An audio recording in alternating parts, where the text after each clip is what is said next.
बिस्मिल्लाहिर्रहमानिर्रहीम, अस्सलाम वालेकुम। आज मैं आपके साथ मज़ेदार से चने के सालन की रेसिपी शेयर करने जा रही हूँ। मैं शोरबे वाला चने का सालन बना रही हूँ। तो इस मज़ेदार सा सालन बनाने के लिए हमें जो चीज़ें चाहिए मैं आपको बताती हूँ। मैंने यहाँ पे 1 पाव काले चने लिए हैं, जिन्हें मैंने 6 घंटे के लिए भिगो दिया था। आप चाहें तो इसे ओवरनाइट भी भिगो सकते हैं। साथ ही इसमें मैंने 2 दरमियाने साइज़ की प्याज लिए हैं, जिन्हें स्लाइस कर लिया है, क्योंकि प्याज से ही इसकी ग्रेवी बनेगी। 1 लहसुन का बल्ब लिया है, जिसे मैंने छील लिया है। 1 टीस्पून नमक लिया मैंने। 1 टीस्पून लाल मिर्च पिसी हुई। 1/4 टीस्पून हल्दी। 1 टीस्पून पिसा हुआ ज़ीरा और 1 टीस्पून पिसा हुआ धनिया लिया मैंने। 1 ही टीस्पून इसमें शामिल करेंगे पिसा हुआ गरम मसाला। 3 मोटी वाली मिर्चें लिए हैं यहाँ पे, और ऑयल शामिल करेंगे हम इसमें 1/2 कप। तो चलिए मज़ेदार सा सालन बनाना स्टार्ट करते हैं। यहाँ पे कुकर में सबसे पहले मैं चने शामिल करूँगी। मैं चनों का पानी भी साथ ही शामिल करती हूँ।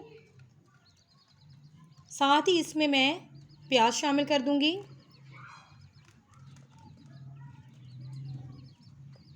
प्याज के साथ ही इसमें लहसुन शामिल करूँगी। अब इसमें मैं ये 5 मसाले नमक, लाल मिर्च, हल्दी, ज़ीरा और धनिया, ये 5 इसमें शामिल कर दूँगी। अब मज़ीद इसमें मैं 2 गिलास पानी शामिल कर रही हूँ, क्योंकि हमने चनों को गलाना है तो इसमें पानी थोड़ा ज़्यादा जाएगा। अब इसे मैं मिक्स करके 20 से 25 मिनट के लिए कुकर में पकाऊंगी। यहाँ तब तक चने गल ना जाएं, तब तक मैं इसको कुकर में वेट देकर पकाऊंगी। तो चनों को गलाकर फिर मैं आपसे दोबारा मिलती हूँ। जी देखें, मैंने कुकर का ढक्कन उठा दिया है। पानी हमारा काफ़ी हद तक जो है वो खुश्क हो गया है। अब आप देख सकते हैं इसमें अभी प्याज और लहसुन जो है वो साबुत साबुत नज़र आ रहा है, लेकिन और चने हमारे जो हैं वो अच्छे से गल गए हैं। अब इसमें मैं दूसरे बर्तन में डालती हूँ।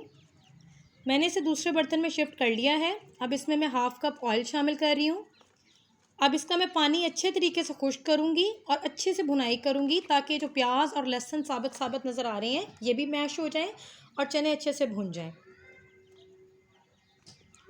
जी ये देखें, मैंने चनों की अच्छे तरीके से भुनाई कर ली है, ऑयल अलहदा हो गया है, और आप देख सकते हैं कि इसके अंदर अब जो प्याज थे साबुत और लहसुन साबुत थे वो अच्छे से मैश हो गए हैं। अब इस पॉइंट पर मैं इसमें पिसा हुआ गरम मसाला जो 1 टीस्पून था वो शामिल कर रही हूँ, और हरी मिर्चें जो मैंने रखी हुई थी 3, वो इसमें शामिल कर रही हूँ। थोड़ा सा मिक्स करेंगे इसे। हाँ जी, अब इसमें मैं पानी शामिल कर रही हूँ। 2 से 3 गिलास में इसमें पानी शामिल कर रही हूँ। आप अपनी मर्ज़ी के हिसाब से शोरबा गाढ़ा या पतला रख सकते हैं। मैंने इसमें 3 गिलास पानी शामिल किया है। अब इसको मैं 20 से 25 मिनट के लिए हल्की आंच पर पकने के लिए रख दूँगी। 3 गिलास पानी जब 2 गिलास रह जाएगा तो फिर मैं चूल्हा बंद कर दूँगी। अब इसे ढककर मैं कम से कम 20 से 25 मिनट के लिए पकाऊँगी। फिर डिश आउट करके आपसे दोबारा मिलती हूँ।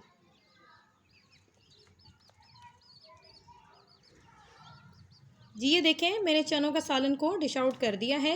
हमारा मज़ेदार सा चने का सालन जो है वो तैयार हो गया है। आप इसे कुलचों के साथ खाएं, या सफ़ेद चावल के साथ खाएं, या रोटी के साथ खाएं। ये तीनों चीज़ों के साथ खाने में बहुत मज़े का लगता है, और बनाने में तो बहुत ही आसान है। तो अगर आपको ये मेरी रेसिपी अच्छी लगी है तो मेरी इस रेसिपी से चने का सालन ज़रूर ट्राई कीजिएगा, और अपनी दुआओं में याद रखिएगा, और कमेंट बॉक्स में फ़ीडबैक ज़रूर दीजिएगा। अल्लाह हाफ़िज़।